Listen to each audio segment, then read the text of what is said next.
talk about that. Actually, we will start with the unprofessional league here. We got to talk about what in the sweet Marion Joseph is Major League Baseball, and more specifically, Rob Manfred.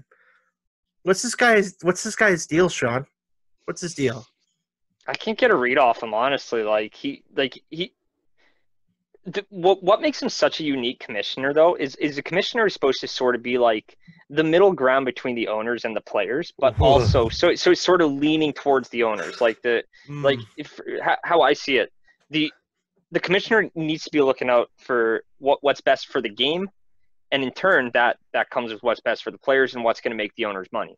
mm-hmm. Now, on that hand, he just cares about the money, Yeah. Oh, and I think that that's abundantly clear now. yeah. Oh, 100%. So, for those of you might not be the biggest baseball fans, I know you got a timeline there, Sean. Tell us a little bit about what the last like 2-3 months have been like for Major League Baseball, who like almost didn't start this season. Like they almost canceled the whole season outright. And I think as the way things stand right now, that might have been a better alternative to what's happening right now. Yeah, I mean, what we're seeing now is we're just seeing like the result of a, a careless negotiation from what it was, and the owners and players were bickering about little things like service time, and the owners were pushing for, well, we don't want this to count as any year of service time, but we still want you to play and make us money. So And what do you mean by service time? so service time, like when in baseball, it's a big thing because service time is just when you play when you're in the major leagues for a certain amount of time in a season. It burns a year off your contract and it puts you a year closer to free agency, which where a lot of the big guys will cash in. Mm-hmm. So now for younger guys, say Vladimir Guerrero Jr., for example. So if he doesn't have a year of service time taken off, that just pushes his free agency back a year.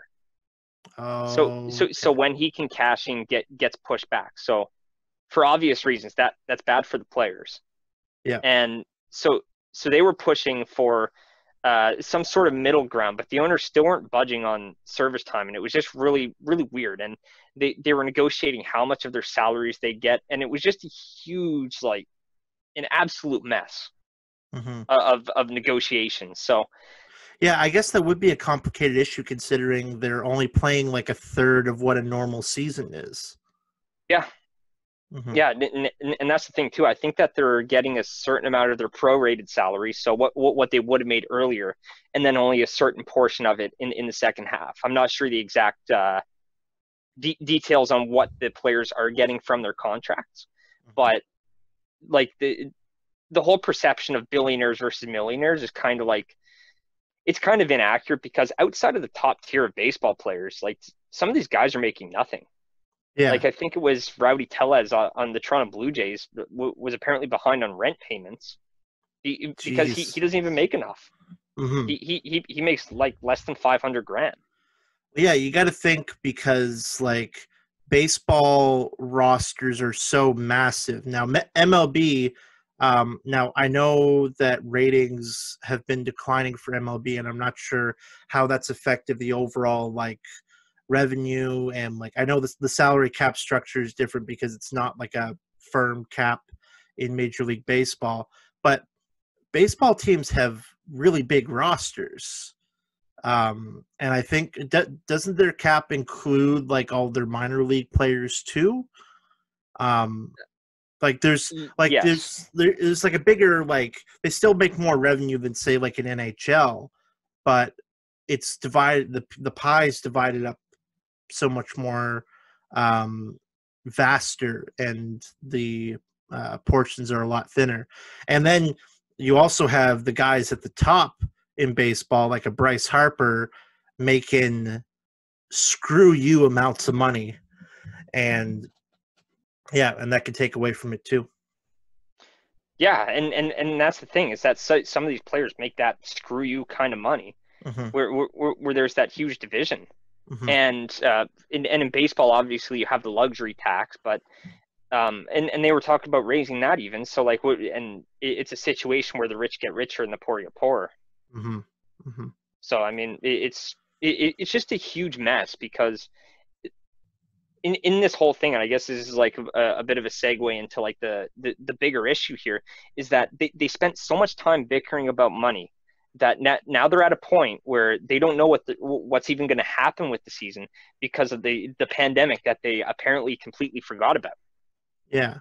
So would that be basically the reason why they didn't make any effort to find hub cities where all the players could play in a very secure, like condensed location?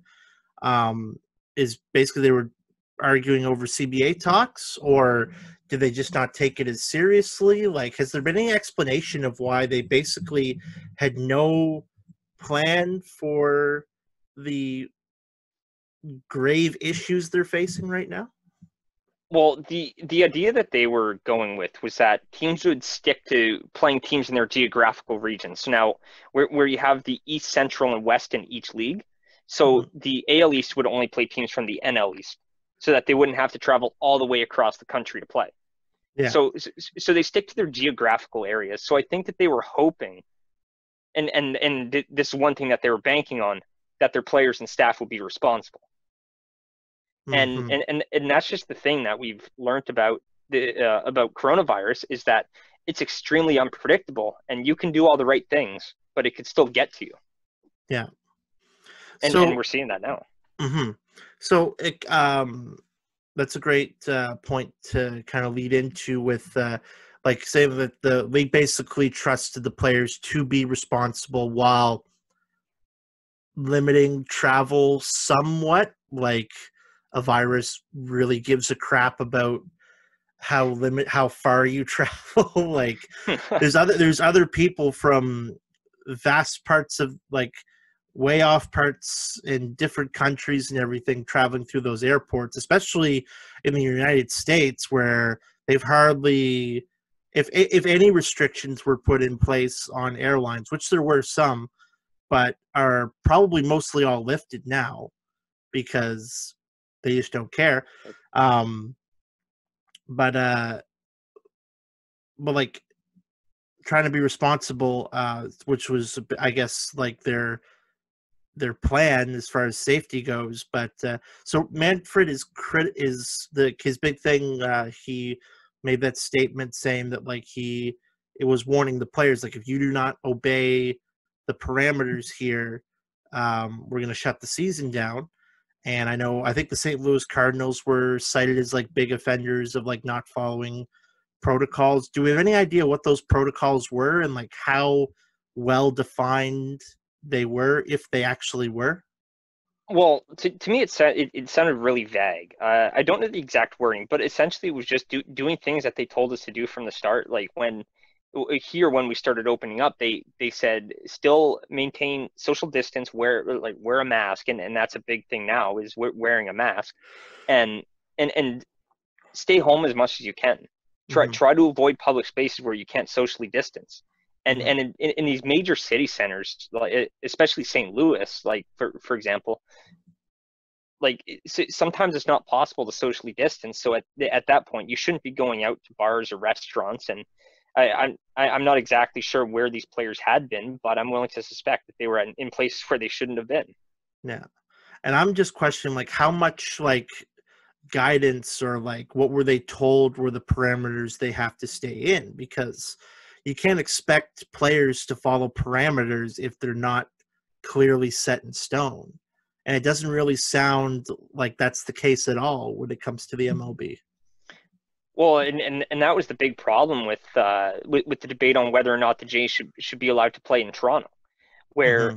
they were approved at the local level by the city of Toronto. They were approved by the provincial government, but the Fed shot them down, and it was solely because the MLB didn't have a plan. Hmm. Now, part of the deal was that the Jays would have to stay in the hotel that's in the Rogers Center. They wouldn't be able to leave. They would have to stick there for the full 2 months that the season's going to go on. Yeah. But say you get a team, say the Yankees come to town. who's going to be the one to tell Giancarlo Stanton and Aaron Judge that they can't go out to a bar in Toronto? Yeah. Who's going to stop them? Mm-hmm.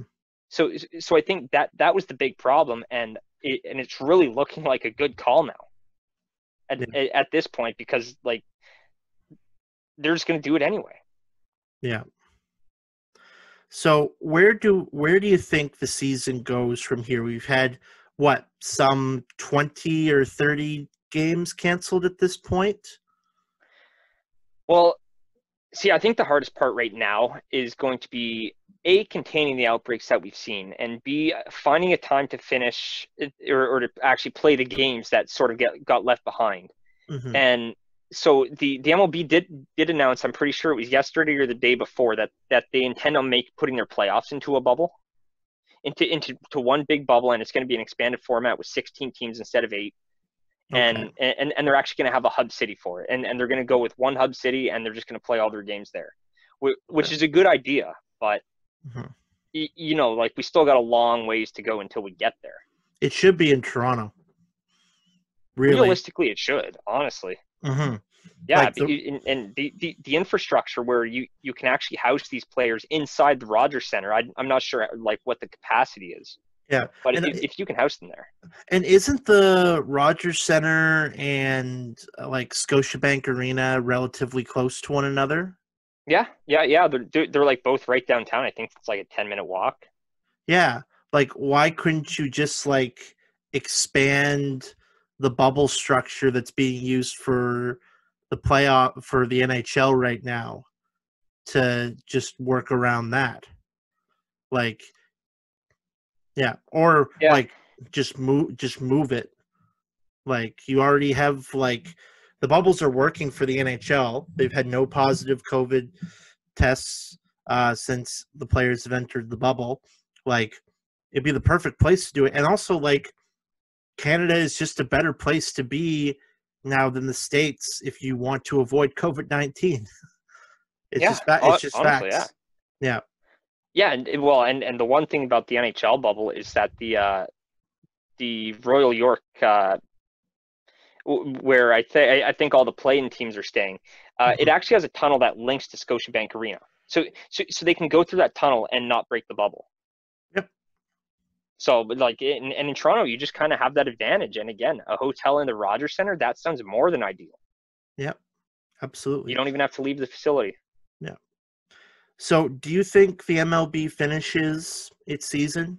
Do we get to the playoffs?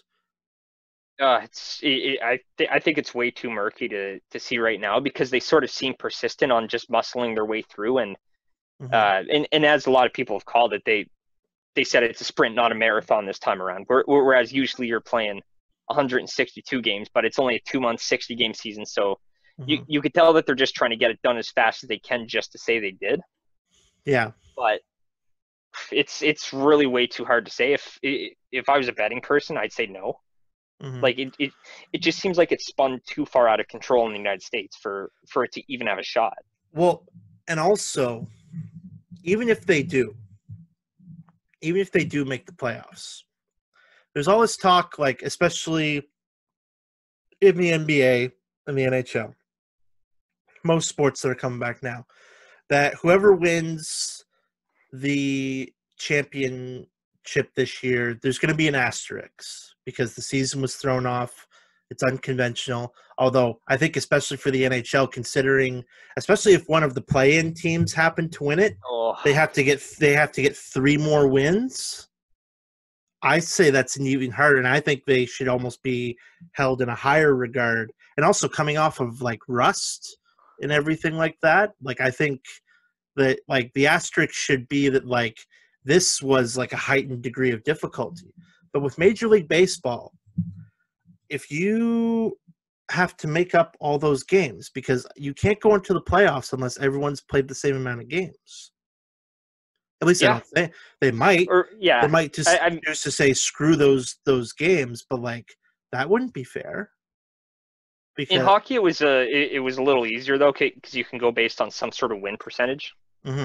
But the thing that I'm trying to say is like I think it was something that could put an asterisk. Like, so if they do plan to make up those games, what is there, like an extra like week and a half added on at the end, and all the teams that were able to complete their schedule in a normal amount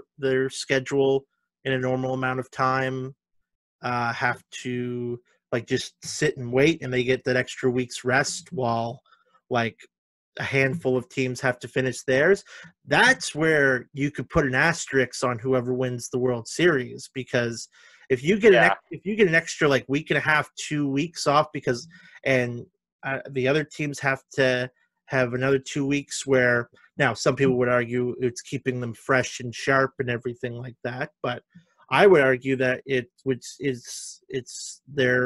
would be more tired, especially if any of those teams suffered like significant injuries. Like, I think if you're going to put any asterisks on a championship, Major League Baseball is setting themselves up for that. Yeah, and I think the big thing with that, I wouldn't be so worried about fielders and hitters as much as I would be pitchers, because it's not an overly physical sport. Like, like obviously you have to be rangy, you have to be able to move, but for pitchers, like the wear and tear that you have on your arm throughout the season, like it's phenomenal that these guys can play like how many ever games they do. Yeah. Like how some of these guys play 30, 40 games a year, and they're throwing every single pitch at around 90 to 100 miles an hour. Like, see, I think that would be a big thing to look forward to, is pitcher quality when you finally get to the playoffs. Yeah. And also, what if like those games that a certain team misses, you have to like win like 4 out of those 5, and you maybe start one or two of your pitchers on short rest just to make sure you get those wins, because like if you don't, you're out. But then that gives the advantage to all the teams that are sitting. So it's a mess for sure for Major League Baseball, and it's going to be interesting to see how that plays out. Yeah, I mean, honestly, I don't see it reaching the end of the season. Like, I think Me either. There has to come a point where you just say, okay, this is way too much, and it's not fair to the players to constantly put them at risk. I think the only way that Rob Manfred saves his job, because I think like if this season like burns to ash, then I think it would be well within the Players Association to call for his resignation for how poorly he's handled this. I think the only way he might survive that is if it's another like week or so, like the way it's been, if he was to kind of like wave the white flag and say, hey, and take some onus on himself, where he's like, hey, I done goofed up here, then maybe he might be able to save this job. But like, yeah, I think the way he's handled it already, I think he should be out 100%. How long has he been commissioner? A few years now. I don't have the exact number. Just a sec, I'll find it here. Because Bud Selig wasn't that long ago. Yeah, but Bud Selig wasn't that long ago. Yeah, he succeeded Bud Selig as commissioner in January of 2015. So this would be like his 5th or 6th. Yeah. So he hasn't been around very long. But like in that time, like especially the last couple of years, the ratings declining. A lot of people are taking a little less interest in baseball. You got the Astros scandal, which you did nothing about. You punished, what was that guy that threw the pitch at the Astros player? Joe Kelly. Oh, yeah. You suspended him more than any of the players who cheated. Anybody on the Astros. Yeah. I mean, I think the problem to begin with, like if we're just deviating a bit, is that they. I'm sorry, I just remembered about that. It got me really fired up there for a second. I mean, should Joe Kelly be suspended? Absolutely, but like on the same level, they should never have given the players immunity. Like they said, we'll give you immunity. Like we won't give you any major punishments if you just tell us what happened. And they should have never done that. I'm going to disagree with you and say I don't think Joe Kelly should have gotten a single game, because in a roundabout way, he and all the players who have taken their own form of revenge on the Astros didn't have a choice. They're trying to protect the integrity of their game, and when you don't police the game properly, it's like okay, it's like discipline in the NHL. If you're not gonna give the guys that throw cheap, dirty hits the proper amount of games, then the players are going to take it into their own hands. Well, Rob Manfred dropped the ball and left the players to you're not like those players, especially the ones who lost to the Astros in the playoffs, are not going to just roll over and let them get off easy if none of them get suspended. And I will concede 8 is a little much, because what was it, like 8 is like a sixth of the season, which works out to it's even 40 games or something like that now with the shortened schedule. It was almost a sixth of the season. Yeah, it should never have been like that. That's the equivalent of a 30-game suspension in any other year. He would not get 30 games for that. And also, that's just 8 games total. They don't tweak it around for pitchers expected starts or anything. Because in theory, starters could be put into the bullpen. So he's just not allowed to dress for the roster for 8 games. But in a shortened season, what's he going to get? 5 starts in the rotation? Most rotations have what, 6, 7? 5, 6 4 or 5, yeah. So sometimes you'll have a 6th. Yeah, so he's probably only going to get into 6 games. You're probably taking away 2 of his starts, so you're literally taking away a third of his season. Easily, yeah. Yeah, easily. And the fact that the Astros don't get nothing, Rob Manfred should be fired already. I want to try and think of ways that he could save his job. I don't think so. Especially if the season crumbles. Yeah, no, he's probably screwed. And it's not even the players calling for his head. If this they don't have to go south, they don't have to. He's doing it for himself. And the perception from fans is already horrible. Yeah. Oh yeah. Everyone's it's a lose-lose situation for Major League Baseball. Yeah. The players don't have to say anything about Rob Manfred because the media and the court of public opinion is already doing that for them. Yeah. They can just sit back and laugh and watch him get himself canned.